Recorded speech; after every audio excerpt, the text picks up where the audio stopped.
So I'm here with Fahd Hamidaddin, from the CEO of the Saudi Tourism Authority. Welcome, Fahd. Glad to be joining you here again, and glad to see ATM buzzing like never before. But with that, I would like to first start by the growth that Saudi Arabia witnessed that is like no other. We were the fastest growing destination in the world. We achieved 93 million visits by the end of last year, exceeding all our forecasts and targets. And this quarter, this year, we even exceeded our numbers by over 1.5 million. So we are going at a fast pace, and that's phenomenal. Now, talk about growth, that means opportunities, which is opportunities like no other. We see partners are coming today at the ATM. We have the highest participation in our booth, over 68 members. That's a growth of 40%. We see the announcements of new airline, new airport that were announced last couple of months. And you see the giga projects now coming out. Diriyah was opened end of last year. The last quarter Diriyah alone received 720,000 visitors. And this year we're going to see Red Sea opening with the first 3 resorts. And Sindala is expected to come up soon or early next year from NEOM. With that, I think what is critical for us today is to see Saudi booming in summer. Winter sold out, and now we see summer booming as well.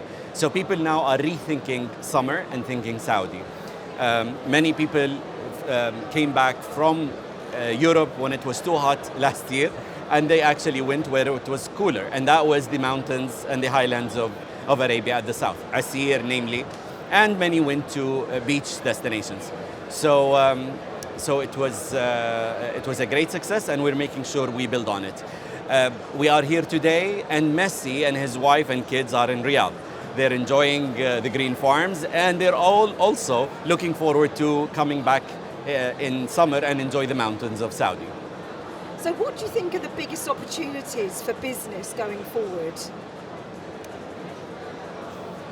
So when I talk about growth like no other, we talk about growth throughout the value chain. So opportunities follow that. We see growth in DMCs. We see a lot of DMCs coming to Saudi. We see wholesalers, distributors, bed banks, GDSs, all participating. We see also great focus on China. China is opening up, and Saudi is giving them the warmest welcome.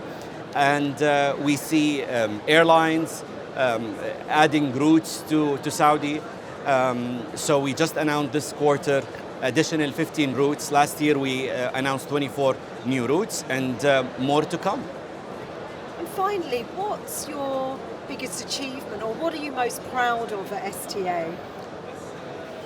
There are many things that I can attribute our success so far to, but number one is our partners. As far as STA is concerned, it has worked on developing consumer and trade experiences. I can name Nusuk as an example, which had a great impact on spiritual travel.